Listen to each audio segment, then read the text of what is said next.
Hello everyone, and thank you for tuning in. I am Kaylee Batesman, the Content Director at She Can Code, and today we're discussing how to attract and retain female tech talent, that it's more than just offering flexibility. One good thing to come out of the pandemic was the increased acceptance of flexible and remote working. For women who are more likely to be caregivers and take on household chores, flexible working has enabled a better work-life balance for many. However, flexibility alone cannot tackle all of the issues that women in the workplace face. So what more can companies do to attract and retain a more diverse workforce?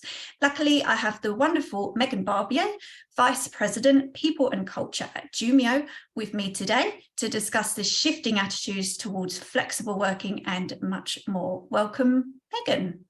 Thank you, Kaylee. It's a pleasure to be here with you today. Thank you so much for joining us. Can we get started with a quick background, just a little bit about yourself, please? Sure. I have over 25 years of experience now in the field of HR. It hasn't aged me a day, I promise. I've been in this space for my entire career, largely because this is what I love to do. I've led large global people and culture or human resource teams for a number of organizations. Prior to Jumio, I was with Bosch and then Reich as well, which was a collaborative work management software firm. Amazing. Did you always know that you wanted to come into Yes. tech? I did. I think it was something that I found that I really resonated with the mindset and the drive. I think that there are so many problems in our world, and when I look at the very broad industry of tech, we are tackling some of the biggest problems. We are poised to make an impact and having a real solution to some of these challenges. And there's such a broad array of what the tech industry can offer. So it's been a really nice fit in that there is such a spectrum of what's available. And I also really like the challenge. I've mentioned I've been doing this for a while, and the industry that I entered is vastly different today, even just in the makeup and the demographics. And one thing I'm guilty of is I love changing people's minds. I love tackling a preconception and having someone have an encounter with me or my team and come out better for it. So I find that there are endless opportunities to do that, particularly in tech. So it's resonated with me in what I seek, what I find fulfilling. Yeah, it's nice to hear when somebody says, you know what, I saw the tech industry and I thought it was a very attractive place, and that's what I wanted to do, because we hear so many routes into the industry on this podcast, and it's lovely. It's very refreshing to hear when somebody says, yep, I saw that industry, I thought it was going to be fantastic, and that's where I went, and it's been everything I thought it was going to be. Today we're discussing flexible working, and we're going to discuss a little bit as well about the pandemic and how that has obviously shifted attitudes towards flexible working. Now, the pandemic has seen many companies relax their remote working policies, obviously. Do you think the pandemic has made organisations soften their attitudes towards remote working? What have you seen yourself? Yeah. This is something where I think we still have a really big spectrum. I think that there is still a really interesting spread around leaders and organizations that are really embracing this new way of working, or maybe not so new way of working, really leveraging it, leaning into that flexibility and all the great ways that they can rethink work and connectivity and performance. And I still think that there are a number of other organizations and leaders that are resigning themselves to, well, this must be the way it is now. So I certainly think that there has been a heavier shift along that bell curve, where the pandemic was a really great catalyst for that. And I still think that ultimately, when you said a really important word, attitude, so much of what people experience when they come to a workforce, whether it be virtually or in person, they're going to feel what that ethos is from their leader. They're going to feel what that is from the teams they interact with. Forget the policy; it won't really matter. It's going to be how are people behaving, and how are people demonstrating that they support it and embrace it. That really is the more critical factor. And I do believe that since the pandemic, companies and leaders that heretofore would not have ever wanted to have a situation where their team was working remotely all the time, I think have kind of come across the line now in greater numbers, because they see that maybe we're fighting a tide that isn't going to be easily pushed back, and we should be opportunistic. How do we capitalize on this change and make it work for us and for our employees and our people?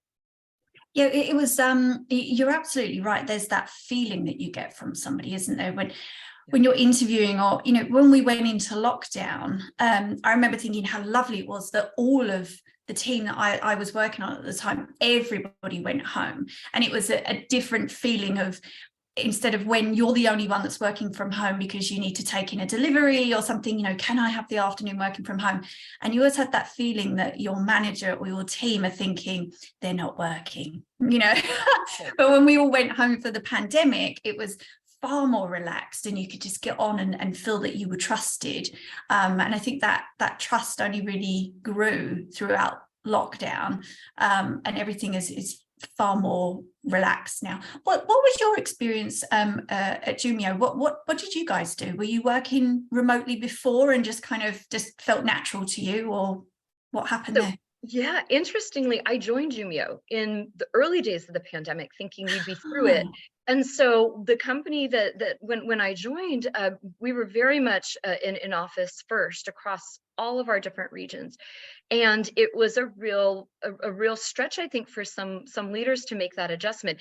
You know, the good thing is that we are a tech company. We have amazing advanced technology and AI, automation, biometrics. Our teams are very used to working, and in fact, what we do, we're changing the digital landscape by building trust in onboarding and fighting fraud all through our solutions. So if I think about us being citizens in that digital landscape, we were probably poised better than many other companies that maybe didn't have that technological advantage to really understand and be comfortable in those environments.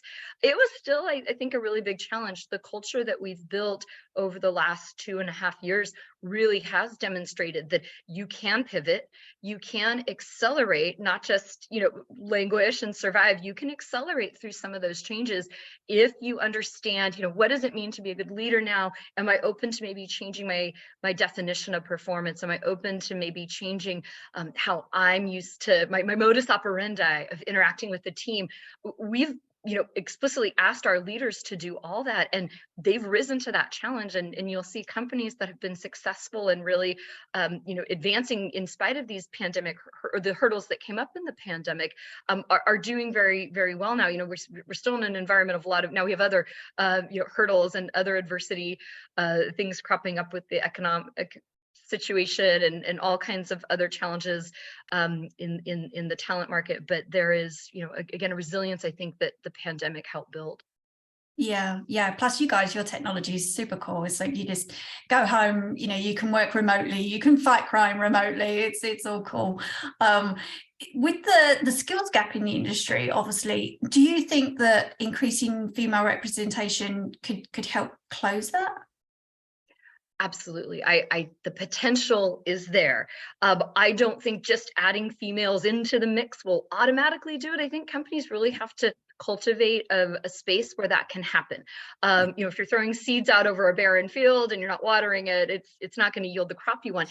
However, I do think that there is a real key, and whether it's female or really anytime you're adding that different perspective into your team dynamic, you have an opportunity, both as a leader and as a teammate. How do I reintroduce this? How do I rethink even our workflows? How do I maybe re-envision what our skill set looks like? I think absolutely. I don't think we close that skill gap without introducing females and really trying to index toward building diverse teams. And I think that the females and non-males need to be a part of that. And I think being intentional about it helps. I don't think, especially in tech, it doesn't happen by accident. You already are somewhat behind the curve just based on the law of numbers. There are fewer women than men in tech. And while we see progress on that front, we haven't really shifted that balance to level it out where we can have it happen accidentally. We need to be intentional. We need to have a plan. We need to have a commitment. And then we need to live that commitment to try to bring that diversity into our teams. Yes, as you said, it is intentional, and you need a plan. What more can companies do to attract new female talent? Do you think there are certain things they should be doing as part of that plan? I love that you're asking this question, Kaylee, because I do think that in this current state, a lot of companies are thinking, oh, there's a downturn and there's news of layoffs. I can go out to the market and find talent. That is not so. That is not true. There are really, really good companies hiring a lot of people. Good talent will go quickly. And so I do think that it will serve organizations that are looking to add to their talent pool, to find ways to attract women. And, it's funny because I also think that there are some things that really helped us in the pandemic. This concept of flexibility, while I see more candidates and employees really calling for that as table stakes, I do find that many women really index harder on that. They need that flexibility. I think, as you said in the beginning, they're using that time in ways to help achieve that life work harmony, and really trying to make the most of their time. So I think that that's something where we talked about the feeling that you get. It's not enough to have a policy. Do I feel that I can be successful here exercising that flexibility? And I think organizations that are effective in communicating that are going to be able to attract females. I think the other piece too, especially in tech, that idea of not just what are you hiring me for, what does my future look like? If I'm going to give my time away from my family, away from my personal, needs and growth development, I'm devoting this time to a company or a technology that I really believe in. What does that look like for me? What is my investment of time going to get me? And so that future vision, I think, is more important now than ever. What does it look like for me 6 months in, 3 years in, 18 months in? Where am I going? And I think companies that do that effectively show that there is a growth plan here. You can add to your resume, you can grow as a professional, you can develop your skills here. Is I think more important than here's the really great package we're giving you now. That can't be enough. I think a lot of women, especially now, we're savvy. People are asking the right questions on what does this mean for me? If I'm giving you these 2 years, 3 years, 8 years, what does it mean for me? What does this look like for me as a professional on the other side of that? Yes, and the feeling as well when you get in a company, and you're right that employees now, they want to know before they get in what that culture is like. Does it come from the top down? Well, I see my boss, as a parent that is deliberately blocking out time in their calendar because they need to go and do something, they need to do the school run, all of those things make other employees feel like that's okay. And unless you see that or hear about it, either in your interview process or through, profiles or whatever it may be from employees working at the company, you're absolutely right. It's far more than that package and what is actually written in your contract, and whether or not you will be staying for 2 years or beyond. Another one too, which I think is really interesting for tech companies, and I think if I could encourage people to adopt this, but don't be afraid, be open, be honest. Do not hide your metrics. Know them, own them. I find that even in the pandemic, and I think even now as we enter in that post-pandemic economic downturn, I do see that candidates, and not just women, but non-women candidates are asking, let me see your breakdown. Let me understand what is your gender demographic or your ethnic demographic. People want to know what that is. And I think oftentimes there's a hesitancy, right? It's not about promoting that you're pretending to be perfect. You want to be really public about your plan to get better. And whether that's candidates, whether it's proactively, running that on social as a campaign, I think it serves a company, and as a candidate, if I'm, have some empathy around, as a candidate, if I'm seeing a company come out and say, hey, I have 25% of my workforce female, I have 10% of my workforce female, I don't like it, here's what we're doing to change it, that is far better than trying to fluff metrics or to be cagey about them. So I do think that there is a really good trust build that can happen when companies choose to own being not perfect and really to focus on ways that they're committed to improving. And that, again, I think speaks volumes to candidates in really any underrepresented group. Yes, you're so right. We work with a lot of partners here on content. And when I get to the point where I call them up and I say, we'd love to get started on creating your content with you, who would you like to highlight? What would you like to talk about? And sometimes I get our partners say, well, you know what, actually, we're partnering with you because we're yet to have a lot of diversity on our team. And I think, you know what, I couldn't care less. We're here to help you at any stage of your journey. And you're absolutely right. The more honest that they are about that, and we can still talk about their company and why it's fun to work there. And it doesn't matter if you don't have a diverse team just yet to highlight. It's just being honest that you're on a journey to try and improve things. And I think people really can tell, if a company's really trying or not. A lot of the content as well from companies like that, we like to focus on more about their mission and the things that they do. And as you said, employees are looking for far more than that package, and they're looking for a career where they can really make a difference. And, somewhere like Jumio, you make the internet safer. There's a mission. Do you get people asking about those types of things? It's not just what's the salary, it's kind of what difference am I going to be making? Yeah, 100%. I think, at the core, people want to be connected to meaningful work. That's females, that's everybody. And I think that's one of the really great differentiators in tech. As I said, we're solving some of the world's biggest problems. We're solving problems we don't even know we have yet.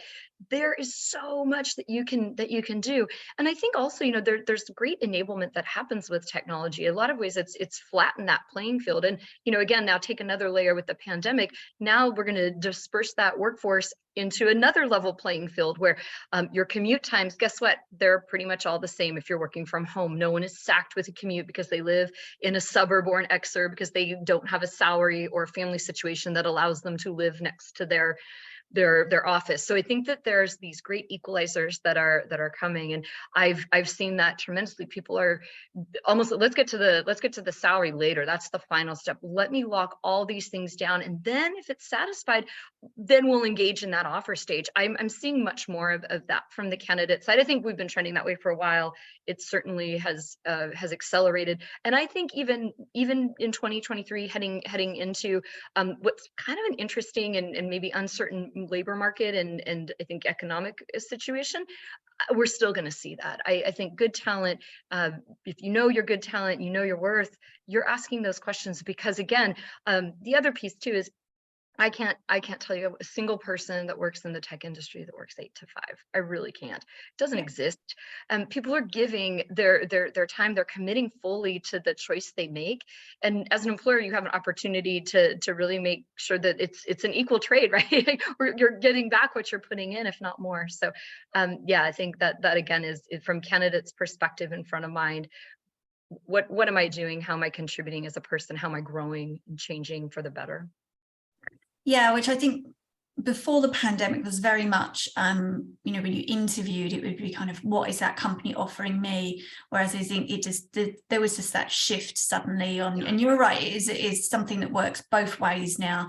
Am I getting from that company what I need personally and professionally to move forward? And in terms of the top perks and benefits, what do you think women in tech are looking for there? Have they changed at all? Yeah, I have a saying, everyone can always pay $1 more than you, €1 more than you. You will never win the battle for talent, whether it's acquiring new talent or retaining your current talent. You're never going to win it on comp. You might need that to lock in, but you're going to win it on how committed are people to the vision, how committed are they to your organization, and then how much does their own personal set of values align with your culture as an organization? Those are the things that differentiate, right? I can't replicate those because I wake up one day. Can I write an offer and add another dollar on there? Sure, I can, and I can pay you more, but I can't make that change. So I think companies that think about that are actually really meeting the market where it's at. Our candidates and I think even our current employees across all organizations want to see that. And I think unique benefits, that is something really interesting. I find that even as we've kind of gone through the pandemic, we're emerging now, the differentiation on gender is less. I think those areas that are meaningful to women, historically meaningful, are just as meaningful to other candidates. Parental leave is a great example. That is a benefit, regardless, even if you never use it or not planning on using it. It has value when I see that a company offers a generous package for parents, even if they aren't one themselves and won't use it. It communicates what the company's values are. And I think that that's something that's somewhat surprising to some leaders in some organizations. I only have 10% female. Why would I have a great maternity program? Well, what is it communicating about? So, that's one example. I think hands down, flexibility is going to be the name of the game for the foreseeable future. That can mean a lot of things, and that can mean flexible work schedule. It can mean flexible benefits where people are being able to smorgasbord it, right? Pick and choose what works for you. And I think that's also, efficacy, right? A company only has a finite amount of cash and budget they can put to things. You're going to have to make sure it matters to your employees. Once you're compliant with everything, what's going to be meaningful to them? And so I think that that's far and away one of the best things companies can do when they think about how do I make a compelling opportunity, or how do I communicate a compelling opportunity. Flexibility is just going to be huge. Mm. And then I think, yeah, I think there's also, again, as I said, connection to meaningful work, particularly in tech. We have this really great opportunity every day to have people, work on meaningful assignments, work on exciting technology, innovate. And maybe they're not doing that every day, but are you communicating that there's an opportunity? Are you showing them there's a path? Are you creating those opportunities? I think that resonates really, really well, particularly with women who, may be wanting to explore and stretch and connect with mentors and colleagues in a group they might not normally work with. That's a huge development stretch that you can provide, really any underrepresented groups in your organization. It doesn't cost you anything. It's about being intentional and being proactive about creating those opportunities. But any company can do that. It doesn't matter your size or what your budget is.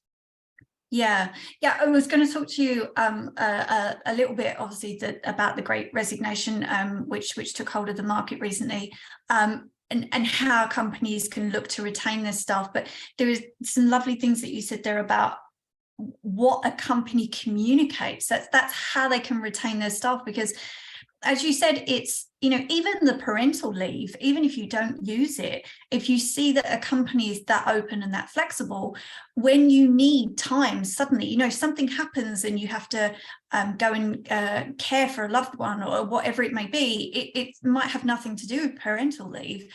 You just think, you know what, it's okay to ask and my company will be fine with it. And I will probably get the answer, family first, go and do what you need to do. And then we can, if it's an ongoing thing, we can sort out whatever it is you need. But if you don't see those things in your package and it's very black and white, then they are communicating, if there is a problem, make sure that you're chained to your desk, even if it's remotely, up until 6 o'clock of an evening, and don't dare leave even if you need to for an emergency. So you're absolutely right. There's so much more to communicate. Rather than just, a couple of bullet points. Yeah. And it's interesting too, because I'm very, it's probably not a surprise given the field that I'm in. I'm a big advocate on putting people at first, put them at the core, put them at the center, think about them as people. They are not your workforce. They are a person. They are not your, Yes. DevOps engineer. They are Sally or Juan, right? They're people. I think having that mentality is a really, really great foundation to build on. And then I think it also, it just becomes a little bit more about, if I invest in my people, they will invest in me. If I prioritize my people will prioritize the organization.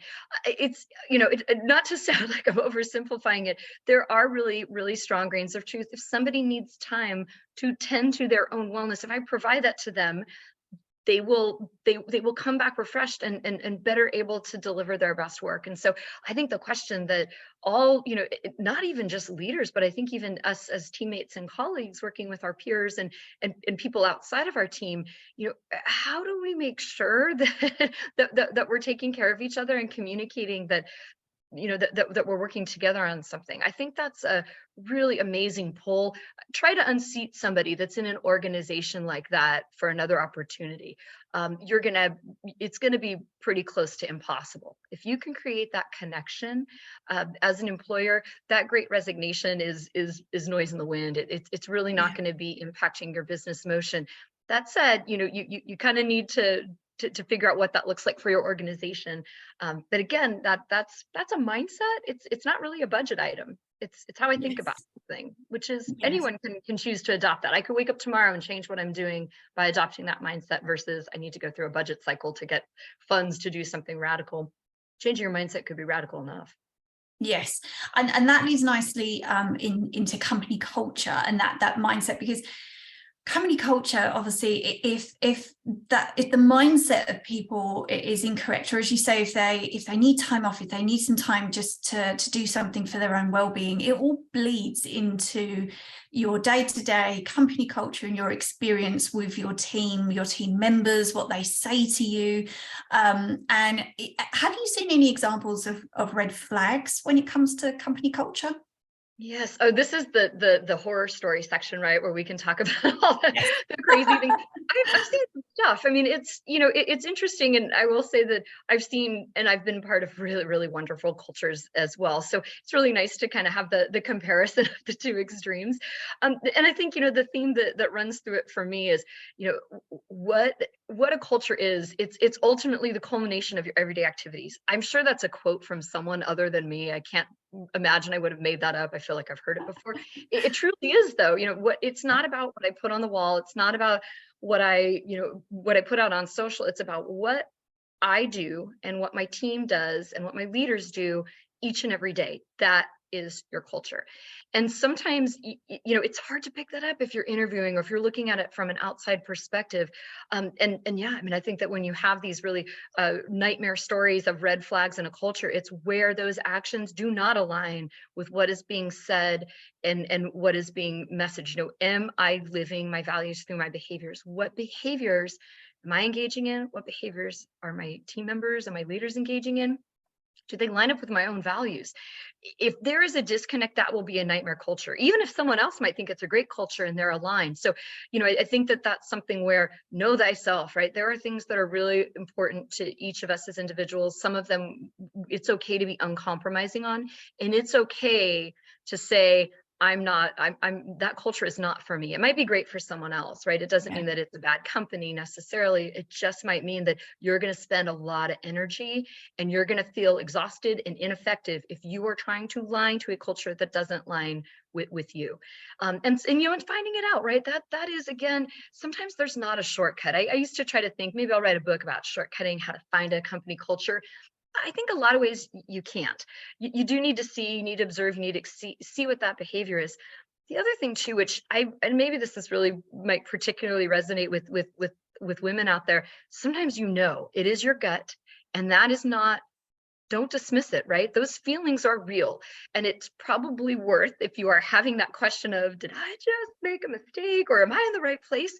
Sit with that, figure it out, look yourself in the mirror, spend some time with that, because maybe that's all it is. And that is actually enough to say, maybe I need to be putting my energy elsewhere, changing how I'm engaging with work, because you will run yourself ragged if you're not aligned and you're in a culture that doesn't align with you. Yes. Oh, I love that. Listen to your gut. Oh gosh, how many times in an interview where you sort of, and as you say, it comes back to that, employees thinking more, or possible candidates thinking more about, is this really for me? And you're right, you can pick up on that culture in an interview a little bit. You can try and pick up on that from the hiring manager or whoever you're talking to. But I think you're right as well. It doesn't mean that a company is bad or that there's something wrong with them. It's just the culture that suits you and how you like to work. At She Can Code, because we're a startup, we move at 1 million miles a minute, and it is a lot of fun and it's very fast and very hard work. But I prefer that culture of everybody's moving super fast and having a good time, rather than when I've worked in a big company and I feel things can slow. And there's nothing wrong with the big company. It's just picking the culture that works for you, obviously. Do you think employees can change their culture from within if they're not happy, or is it just not worth it? I do. I believe that they can change it. I will say it's going to be tough if they're on their own. Yeah. So absolutely change can impact. Actually, some of the best changes and shifts in cultures and practices that I've been a part of have actually not happened from the CEO or the leader of HR. They've happened from the team members. So 100%. I think that there is there is always a path to change. I think it's harder if you are on your own. I think it's harder if you come from a place of being angry, because again, anger repulses people. They tend to not want to gravitate and empathize with anger. But if you're constructive, if you have a team, or if you have colleagues or people that you can lock arms with and move forward, you're geared much better to make those kinds of changes and to have an impact. And I think that goes back to, right, the importance of making sure that you're fostering those connections, that you're building those friendships, whether it's at your company or outside of your company. I can't think of a single story or example of someone who was wildly successful who did it on their own. I think particularly in tech, there's a real opportunity for women to actively find a champion. If it's not happening organically, and it doesn't always, that's okay. That doesn't speak to you or any flaw. It's just sometimes they don't happen organically. You might have to work on it, but get somebody that's in your corner that can serve as a sounding board, and even just someone that you can commiserate with at some point, but really having that there, because then if you are in a place where you see an opportunity for change going forward with a group, you have some momentum, even if it's just you and one other person. So I've find that tends to be successful. I think the mentality too, especially, this is a great example. So at Jumio, we had some pretty interesting demographics with regards to our gender splits. We did not like them. It was less than 20% women when I joined, and we were going into a stage of hypergrowth, and we knew that, wow, it's going to be really hard to get people to take time and spend the time to hire candidates. And we came at it from understanding, who are the champions of this cause? How do we get them to help us amplify our message? How do we help them? How do we have them help us illustrate its importance? So it's not just one person with one voice, it's multiple people with multiple voices. But coming in and knowing, guess what? I can't flip this. I can't get 50-50 splits. I don't need to boil the ocean to make a change. So sometimes it's deciding, is forward progress? Yes. Is little progress worth celebrating? Yes. Celebrate the small wins, make the progress. So I think sometimes it's also setting yourself up, because it's so easy to get discouraged, especially if you're talking about something larger scale beyond yourself, changing your team, changing your organization. Mark progress as success and get people to help you do it. I think there's absolutely pathways through that. It would be a rare situation where you couldn't make the change if you had those two things in line. Yes, one step at a time. We are almost out of time. I just wanted to ask you one last thing. What's next for Jumio? You just mentioned there a stage of hypergrowth, and what's next for you guys? Yeah, so I will say we are moving into growth, which is interesting, right? Hyper growth is like you. I like the fast pace. I like a lot of things happening. The wonderful thing is, we were talking about this just the other day. We're entering into this really unique opportunity to focus on all those really important things that always get overshadowed by the urgent.